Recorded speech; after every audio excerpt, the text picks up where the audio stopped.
Hey, welcome to the Razzle Dazzle Show, a podcast where we talk about our favorite video games and all things pop culture with an emphasis on our favorites. I'm your host, Jared, and our guest today is Ryan Barrett. Ryan is the current owner and webmaster of the 27-year-old website Metroid Database. The site was originally founded in 1996 by TJ Rappel, but the torch was handed off to Ryan and a couple of others in 2007. Over time, interest waned with the other members, and Ryan became the sole owner and runner of the site. He has recruited other members since then to help with the site, but the majority of the time spent running the sites and socials has been by him. Originally born and raised in Southwest Ohio, Ryan moved to Texas in 2007 to attend grad school, majoring in game development, and now currently lives in the suburb near Austin, Texas. He spends his free time gaming, watching movies and shows, listening to music, and creating art. Ryan's creative endeavors led him to create pixel art paintings, as well as pixel art stickers found at pixelartstickers.com. Please let us know what you think about this episode somewhere on the internet. Be sure to follow us on our socials and subscribe to our YouTube channel. Links to them are down below. And with all that being said, it's Razzle Dazzle time! Hello, Ryan. How are you today? And thank you so much for coming on the show. Doing great. Thanks for having me, man. Yeah, of course. Thank you so much for coming on. This has been planned for over a month or something, our conversation. Yeah, I think sounds about right. About a month. Mm-hmm. So a quick Kickstarter question I have for you. Would you rather explore Zebes or SR388? Both are extremely dangerous environments. Probably Zebes. Yeah. Probably Zebes. I think SR388 had, they both had pretty toxic environments. But if Metroids weren't on SR388, then X were, so you're kind of screwed. So I feel like if I was on Zebes, then I would probably be able to survive more as a human. Right? So that's my answer. More logical. Yeah. I mean, they're both not great places to vacate, right. So. All right. So let's start at the beginning. Where did you grow up, and how would you describe the musical background of your childhood? Oh, wow. Okay. That's pretty long question here. So I grew up in Southwest Ohio in a small town called Middletown. And that's between Cincinnati and Dayton, Southwest Ohio. Mm-hmm. I apologize if I, talk bad about Ohio, but I am pretty bitter about that state. I lived there for 27 years, and during that time, it kind of left a pretty bad taste in my mouth during my upbringing and just living there into my young adult years. I don't really have to get into the reasons why, but you can just take that as it is. However, getting back to the second half of your question, I was introduced to music very early in life, probably around 6, and I started playing piano a very young age. My parents kind of pushed the piano on me, and I took piano lessons all the way up until I was 16 years old. On top of that, I played the clarinet in marching band. So I was pretty into classical music and piano music and all that, and marching band, and also symphonic band. So yeah, I was into music pretty early on. Oh, that's amazing. Any other instruments? Or is just that one? No, just keyboard and clarinet. I think that was it. Mm-hmm. Okay. Can I assume that you've had video game consoles growing up in your household? Oh, of course. So my first one was a 7800. I got a 7800 for my 8th birthday. Nice. And that was basically it. That was the beginning of everything. And then later I got an NES and many, many more after that. What kind of video games would you play? Well, so I'll tell you right off the bat. I like to tell this story. So for Christmas, I think it was probably I was 10 or something. I don't know my exact age, but I had the best Christmas of my life. I got the NES, Mario Duck Hunt, nice, Tetris, Battletoads, Mega Man 2. Oh my God. And maybe one more, maybe like Dr. Mario or something. So yeah, it was an amazing Christmas, and it basically sealed the deal It was like that was what I was gonna do the rest of my life in my spare time for sure. Action platformers and puzzlers. Oh my god. Yeah. Yeah, it really kept awesome. you busy, especially Battletoads. Jesus. Yeah, for sure. Battletoads and Mega Man I got 2. Crystallis. Okay. Yeah. Oh my god. What kind I of still have them. I still have all my old cards. Oh, I love that. That's amazing. What kind of music was being played by your parents? Well, they kind of changed their tastes over the years. They listened to a lot of 50s and 60s stuff. My mom was really big into the Beatles. But later on, she really got into like female pop singers and like started listening to that exclusively. So I kind of shied away, like Whitney Houston and Mariah Carey and all that. And yeah, I kind of went the other way. My dad was really into like old 50s stuff, like Johnny Cash was a big one that he listened to, and he plays guitar, so he likes more like, kind of low key stuff. He's not really into rock as much as I am. Right. So where do video games fit into your life now? They're pretty much every aspect and every fiber of my being. Like I don't wake up any day not thinking about video games. They are my life. Aside from my partner, but yeah, they are my life. Right. Yeah, okay. We're going to dive into that in a few minutes, but do you remember the first band or musician that really got your attention when you were young? Man, back into these music questions. I'm guessing there's going to be a reason for this in a moment. Yes. Let's see. So the 90s were a weird time, and I have definitely changed my own musical taste over the years. I used to, for example, growing up, I used to absolutely hate 80s music. Like, I just thought 80s music was real cheesy and crappy and stupid sounding. And that could still be said for, like, real poppy stuff. Like, I'm not really into the pop. But later on, I went back and I've been basically listening to synthwave nonstop for the last 5 years or so. I absolutely adore synthwave. Yeah. It's been amazing. There's just been this huge wave of synthwave coming on. Yeah. From all these new artists, and I love it. I absolutely love it to death. But going back to your question, like, it's hard to say. I would say, like, when I started really, really getting into music, in the probably mid to late 90s, like as far as pop music and rock goes, Radiohead was one of my biggest, and I still love Radiohead. They're probably my favorite band of all time. Synthwave, so do you also like lo-fi? Yeah, oh, for sure. Well, it just depends on the mood. Right. So, if I want to be in like a little chill mood and I want to be calm for a little bit and chill out, maybe while I paint, I might put on some lo-fi then. I don't actively seek out lo-fi usually, though. Right, understood. In that case, I highly recommend checking out this artist called Cat System Core. He allows us to use his music for the show here, and it's amazing. Like, synth wavy, lo-fi. It's very chill. I highly recommend it. Okay, sweet. I'll check it out. Do you remember the first physical music you've owned that was yours? Oh, I'm gonna guess. I mean, this is probably inaccurate, but I'm gonna guess. Like, I had that first Nirvana album on tape. Yeah. Like, was that Nevermind? I'll tell you. Whatever it was. I hate myself for not knowing that off the bat. But yeah, whatever, like, Nirvana's first album. And then I had the Green Day, the Dookie album. I had that on tape as well. Had a few tapes. From what I can see, Bleach is their debut album. Okay, it was the one with the baby on it. You're right. The classic one, yeah. Yeah. The one we all know when we think of Nirvana. Right. So yes, you're right. There's a reason why I ask a lot of music questions at the top of the show. First of all, it's a nice way to kind of break the ice, because music is something we all love, we all listen to.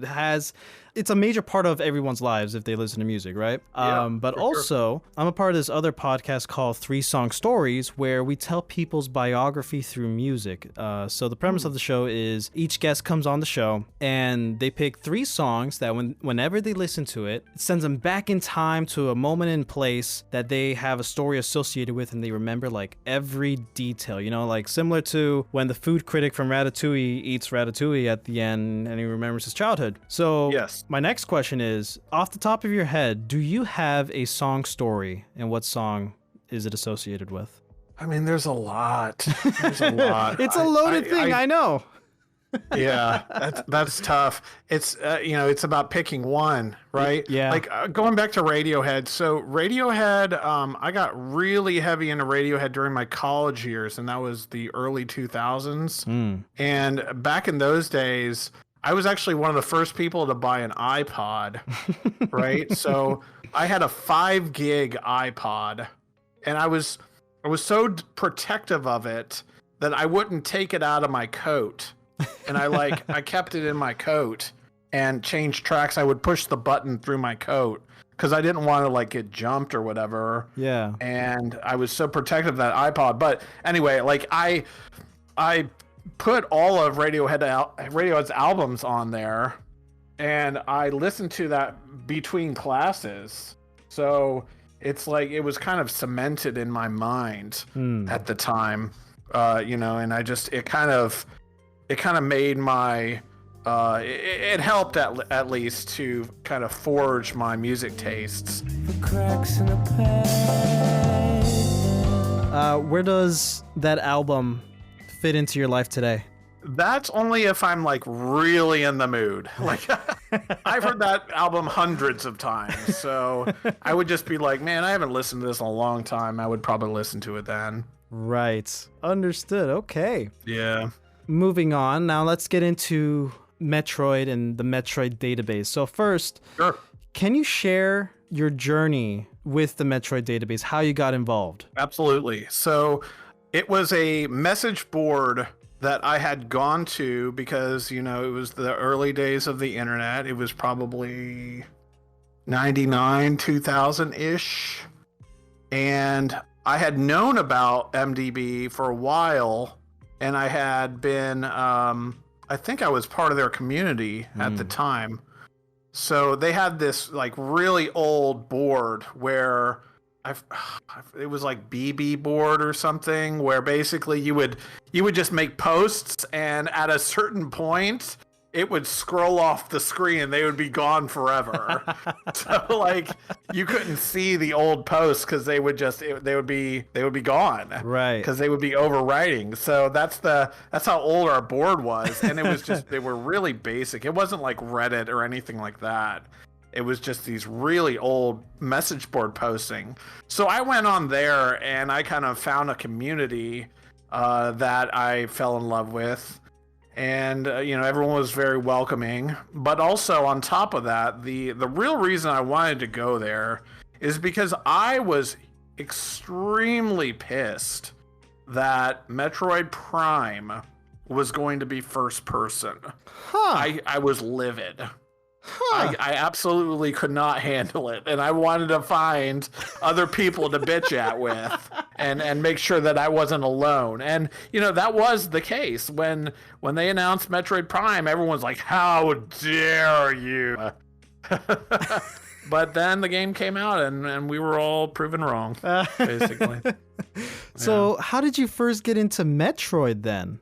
Well, I played Metroid in my very younger years. So when I never owned the original until way later, but I did play it at a friend's house, and he had it on NES, and then later on he got the Game Boy version. So I played it through there, and I played Metroid 2. And then, around 94, of course, I played Super Metroid at a friend's house.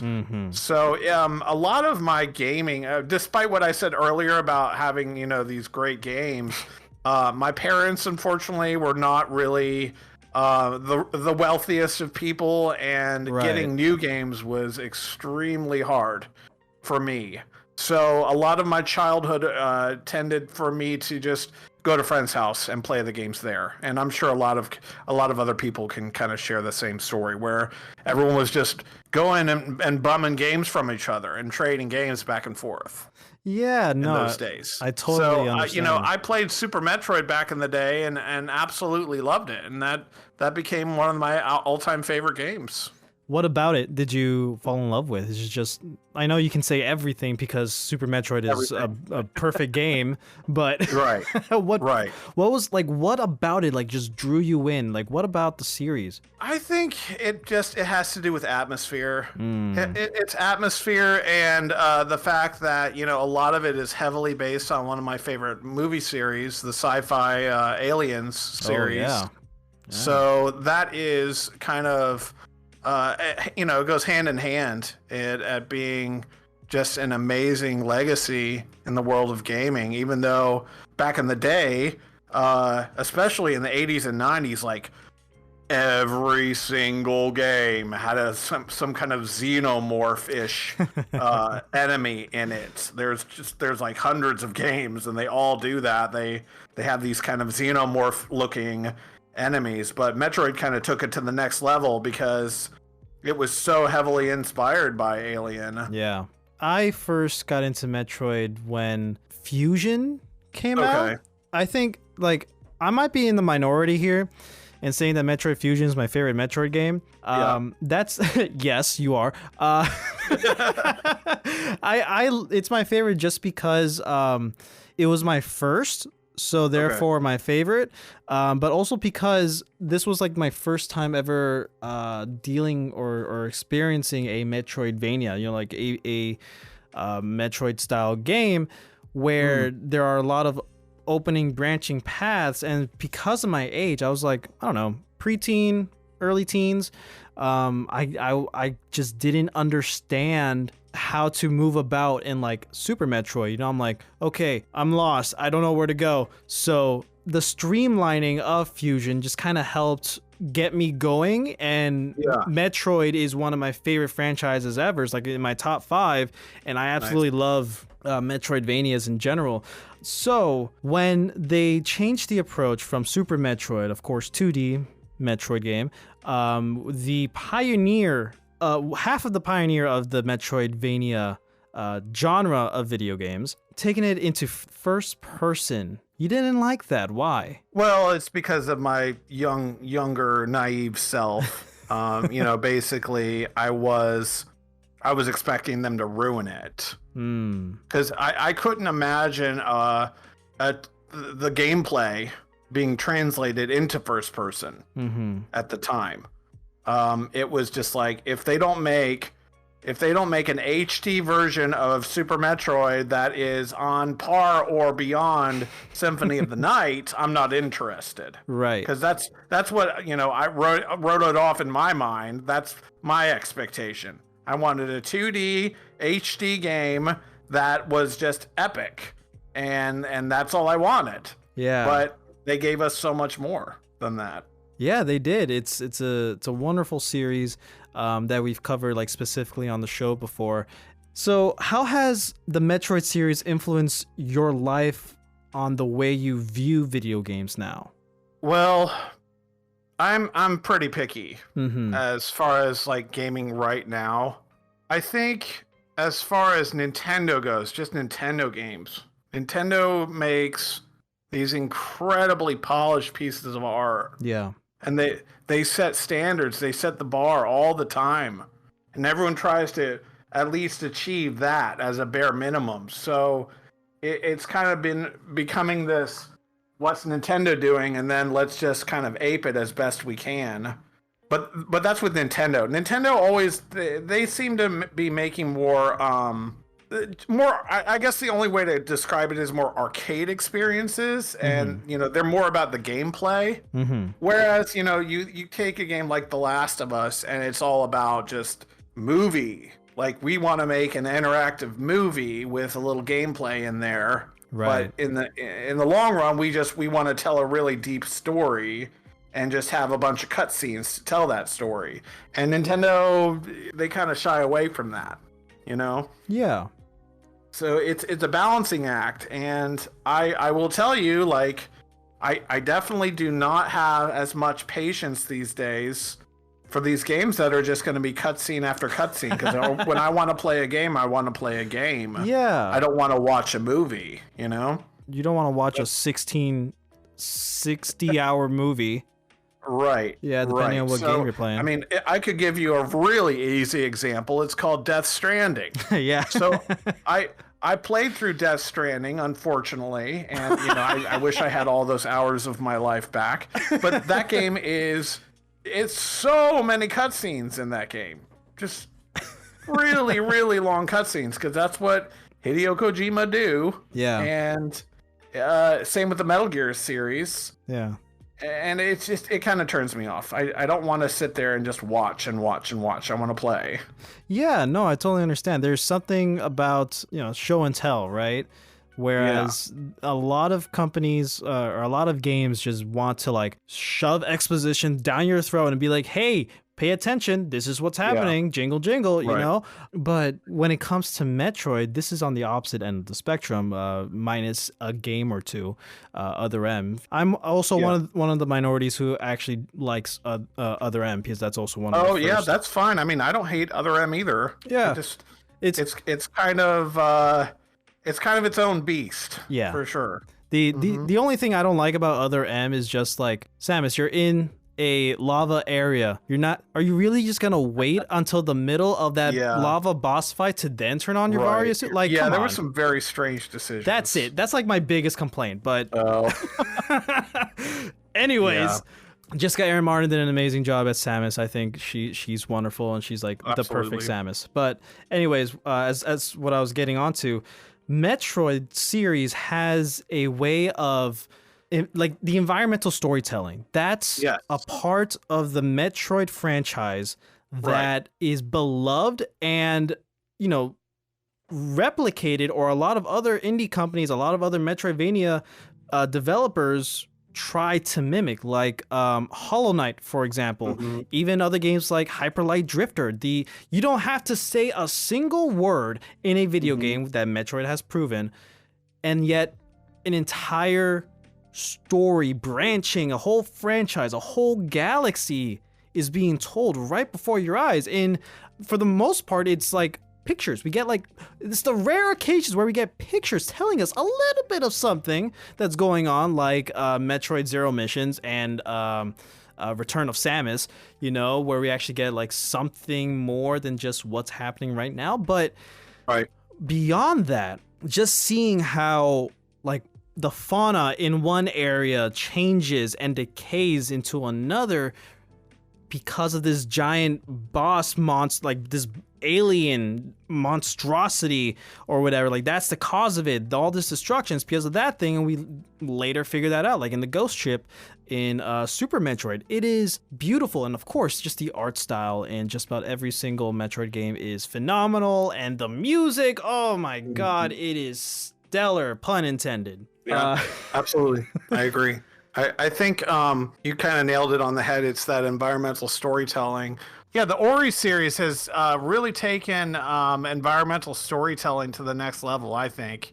I think they're probably the best that's ever come out as far as Metroidvanias goes. Yeah. Oh, and I love those games visuals. are just incredible. The lighting in those games is amazing. Oh, I know. And you can't even tell if it's a 2D or a 3D game. It's just seamless, the whole thing. It's kind of like, it kind of reminds me of like a storybook, because of all the different layers, like the pop-up storybooks. Oh my goodness. Yeah, I love those games. I think those are probably like some of the best examples of Metroidvanias out today. Yeah. Sure. But that's what makes this genre stand apart from like everything else in gaming. It's taking the minimalistic route of showing and telling its story while having captivating characters, captivating visuals, and gameplay.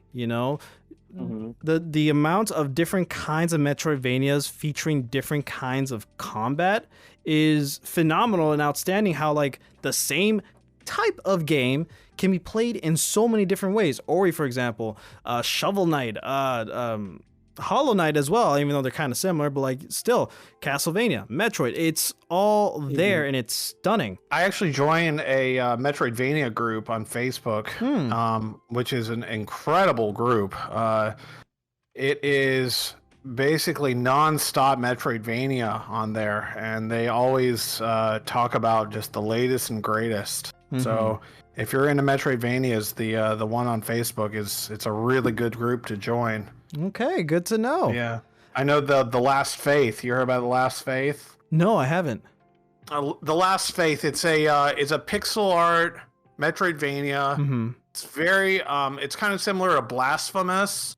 And I would say actually it's like a 2D version of Bloodborne. Oh my god. Yeah. So it's kind of that gothy art style, but great game. Really hard, tough as nails, but beautiful. It was kickstarted. I think I put some money into it on the Kickstarter. Cool. Yeah. Last Faith, and then Bloodstained. Did you ever play Bloodstained? Yes, Bloodstained. Oh my god. Yeah. That's also an amazing game. See, like that's easy money for game developers. Make a captivating Metroidvania game, and like you have all the retro players like foaming at the mouth and just ready to play. Absolutely. So you said you started off as a community member in the Metroid Database. How did you get to being the owner? Okay, great question. I'm glad you went back to this because I was going to ask you about it. Basically, I started contributing very small things like some graphic design things to the original owner. His name is TJ. And everyone was pretty friendly. It was a kind of a close-knit community. I would say there might have been 50 tops, like no more than that. There really wasn't that many people on that board at the time. Right. And then there were probably some lurkers in there too. But I became pretty friendly with TJ, a guy named Devin, who went by Capcom at the time, and another guy named Jesse D. So we stuck with MDB because of the community for quite a while. And then, long story short, Metroid Prime 2 hit. Metroid Prime 2 hit, and it TJ's gonna get angry at me if he hears this, but it killed his love for the series. I mean, he's said that. He had a blog, a video game blog while he was playing the game, and Metroid Prime 2 killed his love for the series. So after that game came out, he was like, I don't like the way the genre's going, or the franchise is going. I'm going to really, and since he just felt that way about it, he stopped updating the site, like plain and simple. So since he wasn't updating the site anymore, people weren't really wanting to join. So fast forward a few years, and basically here's what happened. I drove from Ohio to where he lives, which I probably shouldn't say, but TJ is a tattoo artist. And I had TJ tattoo Samus on my left arm, and that was kind of the passing of the torch, because after that, he basically gave us the site. He gave me and the two other guys the site. He was like, you can have it. I don't care about it as much anymore. Take the site. So we had full control over the site. With that, it came like a full revamp. We revamped the, man, you're really racking my brain here on this, thinking about this history. But no, that's good. It's all good. We revamped the site and made it better. Jesse was our lead developer. He was doing all the programming and the coding. It was completely recoded by hand. He didn't really use any apps to make it. And then Devin was doing mostly editorial work at the time. And I was doing graphic design. So fast forward more and more years, and basically Jesse, D, and Devin, they lost interest too, and it just became me. Oh man. Yeah. So now you're the lone bounty hunter on the internet. Kind of. Yeah, kind of. I do have a few other people. They mostly help me with social media. They help me with Facebook, Instagram, and Twitter. And that is it, though. That is it. We don't really have any other major staff working on it. It's mostly me. Right. Of course, I've known about the website for years, right? Ever since I got into the series, and because of your website, I've managed to 100% complete the original Metroid and Metroid 2. Oh, awesome! Because of the maps you guys made, and like, God, it's so helpful for those games. Like, oh yeah, I think I still have. I don't have it with me, but I have it at home. I like printed it out because I was playing Metroid 2 on my 3DS through the virtual console.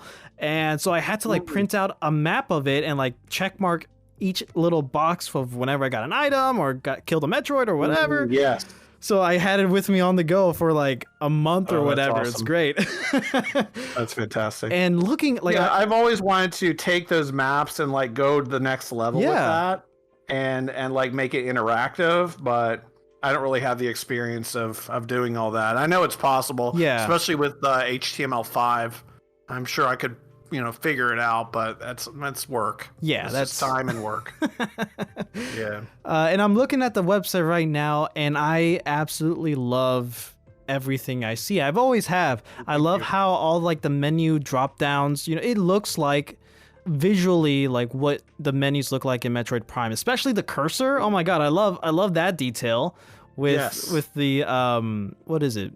Just the regular beam, right? Right. The pointer icon. Yeah. Mm-hmm. It's so great looking. I love that. There's stuff for every single game, the Prime series and spin-offs and stuff. Like this is phenomenal. It's amazing. And correct me if I'm wrong, but do you guys have the manga on your site? We do. Yeah, that's also where I got that from. If you click on media, there's a section that says comics on media. Yep, I see it. And that'll also, you can go metroiddatabase.com/comics. It'll take you to the same page. Yeah. But yeah, no, this website is phenomenal, and I just love seeing Metroid stuff, period. Because weirdly enough, even though the genre of Metroidvania is very popular, Metroid as a series, not so much.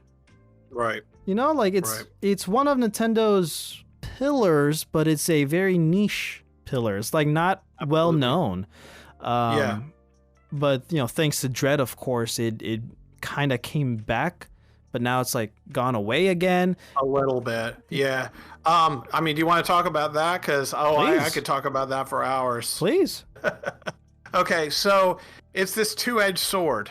Yeah, is what it is. It's this two-edged sword. So basically, what occurs is, for whatever reason, I'm not saying I'm this master marketer person or whatever. But Nintendo doesn't know how to market Metroid. They never have. They never will. Since Metroid has been out in existence, they have no idea how to properly market it.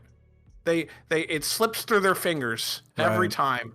So if you go back and watch, for example, one of the easiest, most glaring examples, if you go back and watch the Japanese Super Metroid commercial. Mm-hmm. And then you watch the American Super Metroid commercial. It's like, what the hell were they smoking?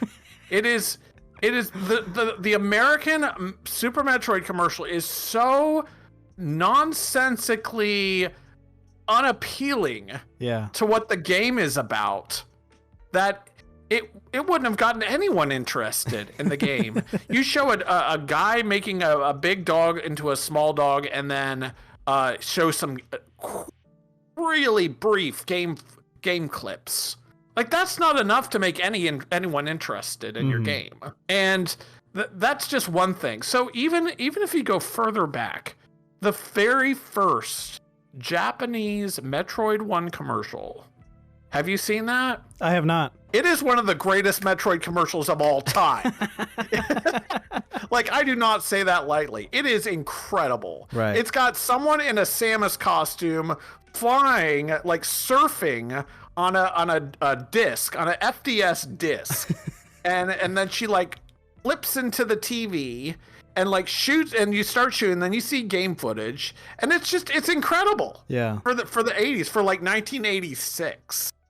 And even then, the Japanese version was just way beyond anything we got. Yeah. So over the years, they kept trying, but for whatever reason, it wasn't the right direction for the game. And then, of course, there was this timing thing. So at the time when Metroid Prime came out, and they made that amazing live action commercial, it wasn't enough. I think that live action commercial for Prime is probably, as far as like Metroid commercials go, that's probably the greatest Metroid commercial ever made, for sure. No, like hands down. Because they hired a real director, and they had a really good budget, and it was really awesome, and they were playing it in movie theaters, and it was amazing. Yeah. Right. But everything after that, they were like, whatever. I like the Other M commercials. Oh yeah, okay. Other M commercials, okay. Yes, but does it do enough to entice you to want to play the game? See? Yeah. I don't know. I don't know. It kind of shows some prequel stuff. It shows Samus as young, but young adult Zero Suit. Really. We got some space pirates. We see Ridley. You know. Yeah, you do. You get to see the suit a little bit. You see Samus as a baby. Yep. I know. But that's two strange. great commercials out of 35 years. Right. Exactly.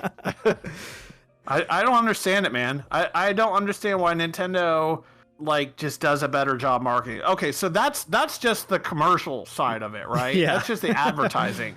On top of that, we got merchandise. They don't make Metroid merchandise hardly at all. The best thing is the arm cannon, which I have. I got that for my birthday 1 year. Oh, did you? Yeah. Nice. Yeah, I have one. It's awesome. For sure. Yeah. I mean, they have amazing figurines. Yeah. There's a few First for Figures statues that are basically overpriced and out of anyone's price range. Very much so. And there's like 2 t-shirts that you can get. There's a Super Metroid t-shirt and a Fusion t-shirt. There's no Zero Mission t-shirt. Nope. There's no there's no Samus Returns t-shirt. There's no Dread t-shirt. They have like a hoodie. They have an orange hoodie. I have it, but it's pretty basic. It just says like Metroid on it. Yeah. And it's like, what are they doing? There's just there's so much things that they could make, and they just don't. Yes, I agree. And I think what hurts it is, of course, the amount of games that comes out over time, right? Because I can't pronounce his name, but the creator of the series, Sakamoto. Yes, he has a vision for this story, and what I like about one of the main things I like about Metroid, it has a beginning, it has stuff in the middle, and it has an end. Like we know where Samus ends up. Fusion and Dread, right? Can it be taken further from Dread? Of course it can, because it's hard, because in the very second game, the title creature, the title character, Metroids, are exterminated. Now, of course, we get more of that. They play around it in future games like Super Metroid. There's the baby, but for the most part, there's at least like 1 or so Metroids. Until Fusion, where Samus is part Metroid now. And of course, that's even more prevalent in Dread, where she fully unlocks her Metroid power. So she is the last Metroid in the universe. So Right. Can they keep making more Metroid games and justifying that title because Samus is a Metroid? Yes, of course they can. But I can also understand why it's hard as a story, because it does have a compelling story all the way through, to like keep pumping stuff out. Like, it's not a Mario game, it's not a Star Fox game, it's not a Zelda game, because all the other Nintendo franchises don't have such a grounded story where there is like one single timeline beginning to end. Yeah. There's only so much that can happen, unless, like, unlike Zelda, or like Zelda, like, since Zelda has timelines, you can do whatever the hell you want with that, whenever you want. Metroid can't, unless you want to start doing multiverse stuff, because it's a vast universe. But unless also, you want to reboot the franchise and start fresh. And nobody, like, I'm not gonna complain about it, but that's kind of not also what I want either. You know, because I see this closely as I see Star Wars. Like, this is what sci-fi is to me, I guess. You know, this is our prime examples, pun intended, of sci-fi.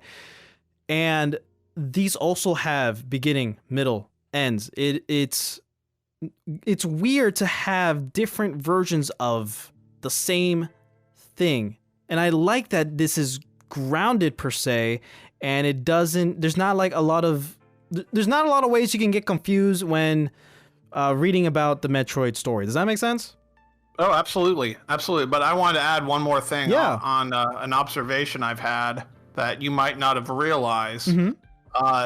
The Metroid series, more or less, pretty much apes the Alien series. Yeah. And when there's not a new Alien, there's not a new Metroid. So if you look at Dread, I looked at it this way. There are a lot of parallels between Dread and Prometheus, believe it or not. Yeah, okay.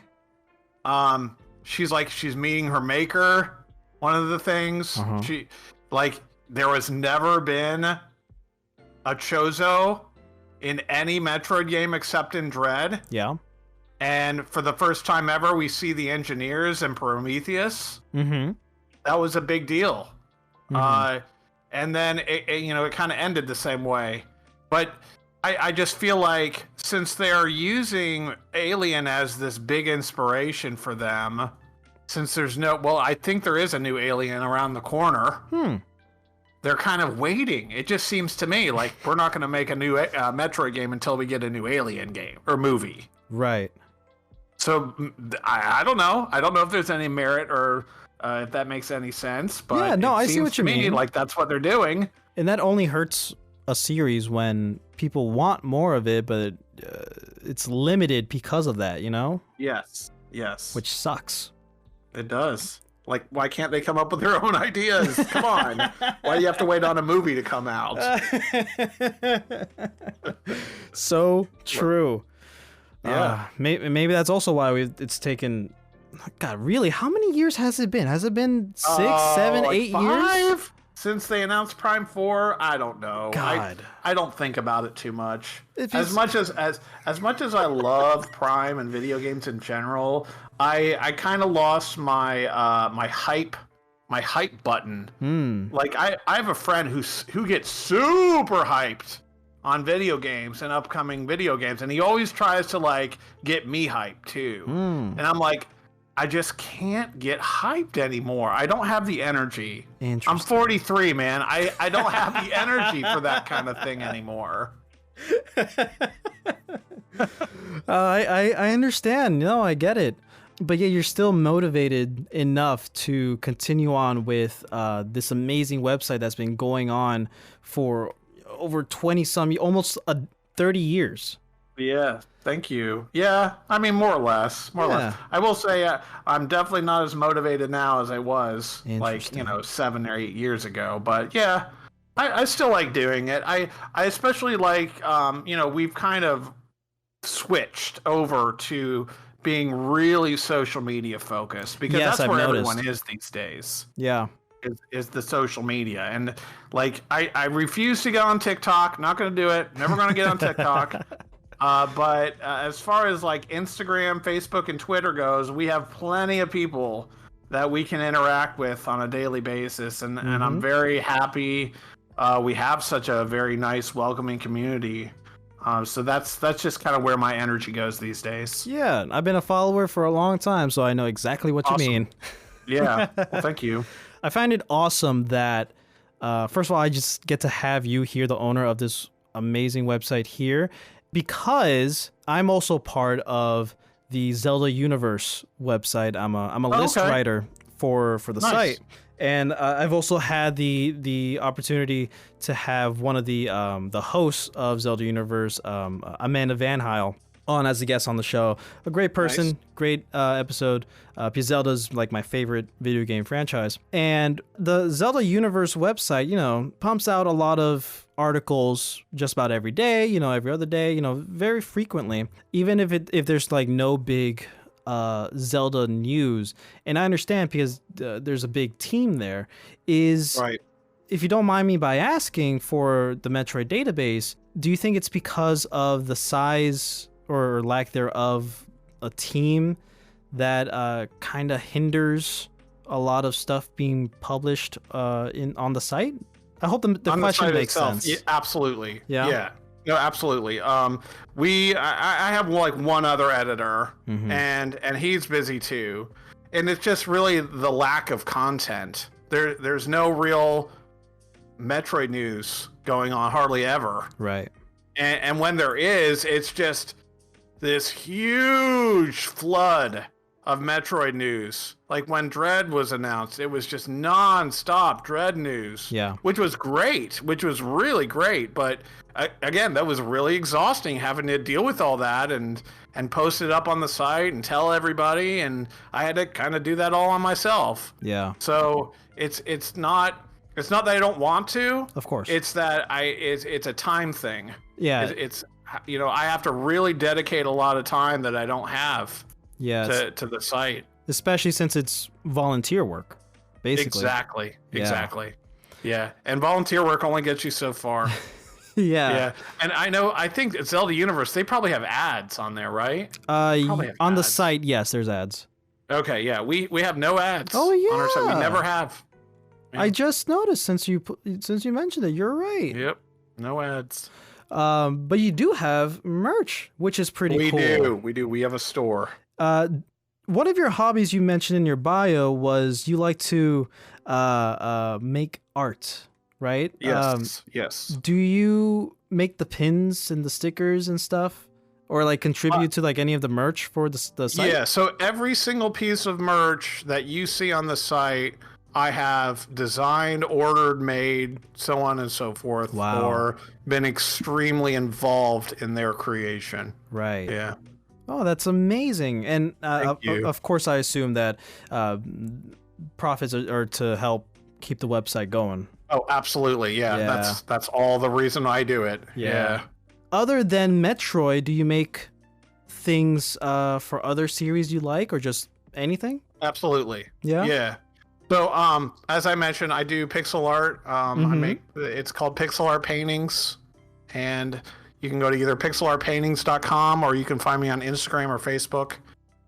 Just Pixel Art Paintings, and I mostly focus on the 8-bit and 16-bit eras, and I make paintings based off of those acrylic paintings. Yeah, I've taken a look at them. I've been to the site, and they are phenomenal. And I just love pixel art in general. It's so good. It's an art form that needs to keep going, you know? Yeah, absolutely. Yeah, I'm very, very passionate about pixel art. Yeah.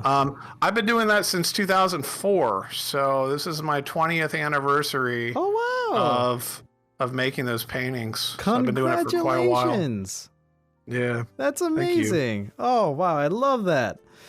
So beyond Metroid, what other video games, movies, shows, comics, or whatever has had a significant impact on your life?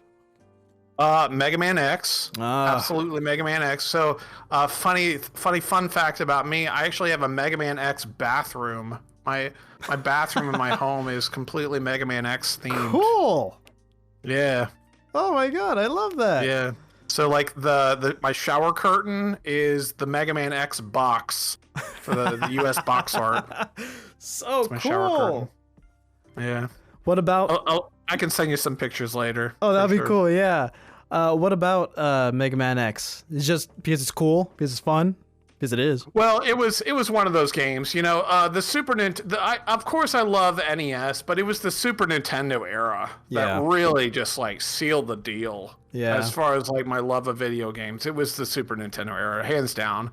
It was Super Metroid, Mega Man X, Final Fantasy 3, Donkey Kong Country, Super Mario World, Yoshi's Island, even Mega Man 7. I love Mega Man X 1, 2, and 3, and 7. There's just so many. Yeah. Secret of Mana. Oh. Yeah. Mm-hmm.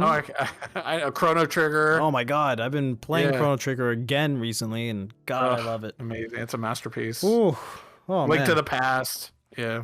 Sidebar, since you mentioned Chrono Trigger, have you checked out Sea of Stars?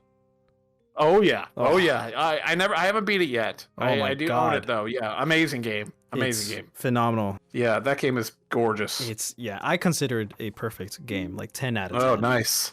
Nice. All right, now let's enter the speed round where I'm just gonna ask you a bunch of silly little questions and let's have some fun with it. I call it the speed round, but it might take more time for you to answer some of these questions. We'll see. Okay. If you were the final boss in a video game, what would your title be?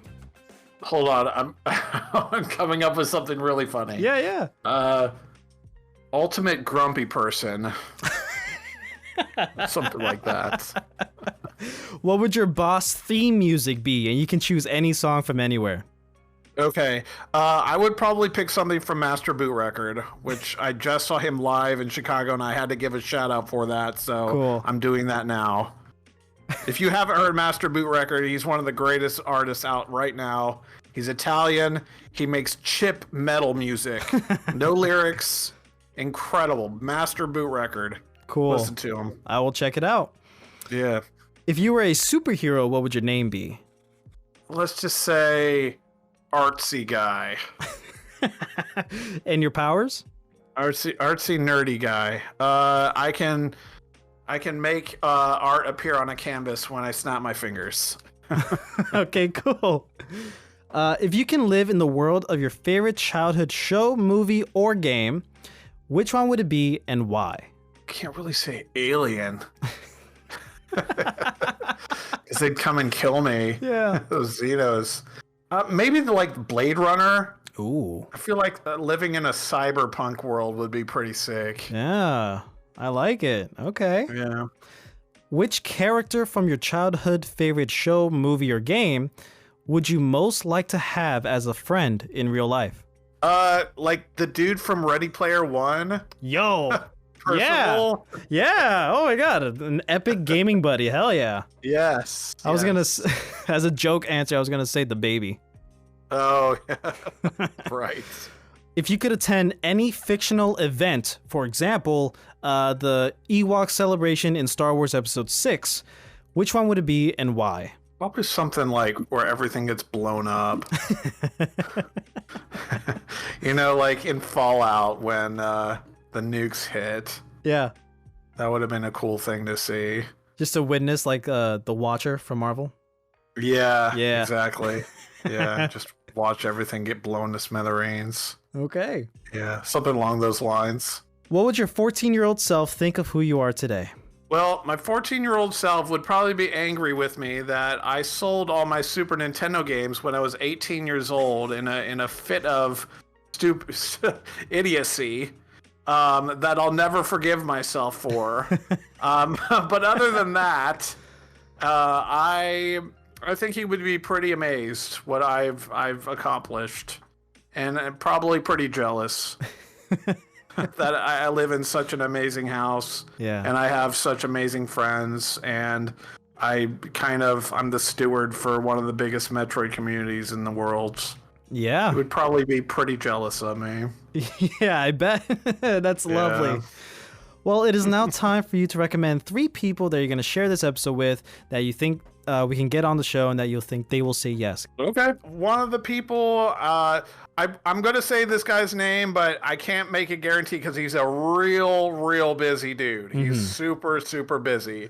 But his name is Jeff Wittenhagen, and he is one of the founders of a video game publishing company called Premium Edition Games. And he also is an author. He writes. He got his start making encyclopedias of like every Super Nintendo game ever made, every NES game ever made, and he does those, and then he also does the video game biz. Cool. And I help him with that. I do graphic design for him. Sick. So that's one. Two, I would say my friend Jen. Jen is a cosplayer. She does cosplay. She's known as Space Babe Cosplay. Oh, I know her. I know her. Okay. Her account. Yeah, she is. She does an amazing Samus cosplay. She does. She's probably going to listen to this and start blushing when she hears me name drop her. But she's a good friend of mine, and I will definitely pass this along to her. Cool. The third one, I think, is my friend Eric. Eric, he does his own thing. He actually does his own podcast with another dude, but I think he would be interested in talking to you. I'll let you know. He also goes by GI Gamer on Facebook. So if you look up GI Gamer, that's a guy that you can look up. His name's Eric. Huge gamer. Huge collection aficionado. Cool. Love it. Yeah. Well, yeah, thank you. I was actually on their podcast a few months ago. Oh, awesome. So, cool. Yeah. Well, thank you for those recommendations. Like I said, with your help, we can hopefully get them on the show. It'll be so cool to talk to these people, and especially like people I already heard of. That's going to be great. Do you have any final thoughts? Just keep buying Metroid games, really. Keep it alive! Yeah, like if people don't buy Metroid games, then Nintendo's not going to make them. Sadly, and yeah. That's really what it boils down to. Yeah. So, yeah, I appreciate everyone and anyone and everyone who's ever bought any merch from me on the through the site.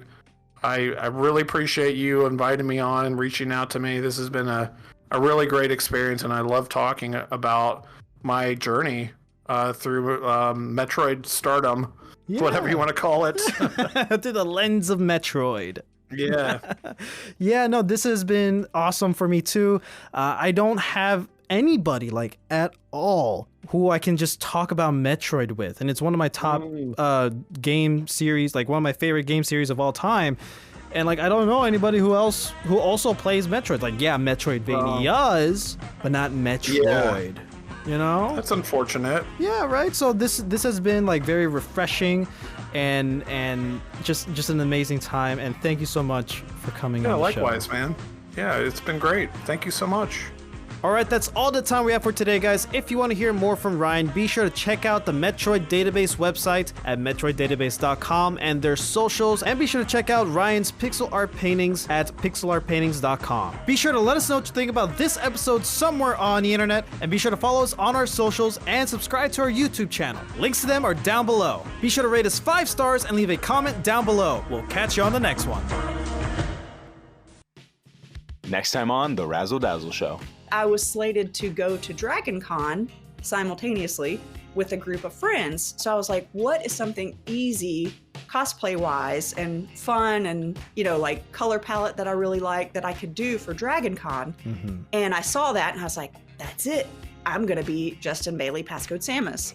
And so that sort of started everything. And that was like 2016 or 2017 when that happened. Yeah. And so I was like, all right, I'm going to make a Justin Bailey Samus cosplay. And I joined Instagram and I started posting my progress on Instagram. And this person reached out to me and said, hey, you should join the Metroid cosplay community on Facebook and share your work. And I did. And that's how like my whole life changed from there. Like I joined that group, I became friends with people and shared my cosplay. And I was like, well, you know, maybe I should actually play the Metroid games now. And I did, and I love them. Luckily they're awesome. So yeah. That's kind of how it started. Tune in next week.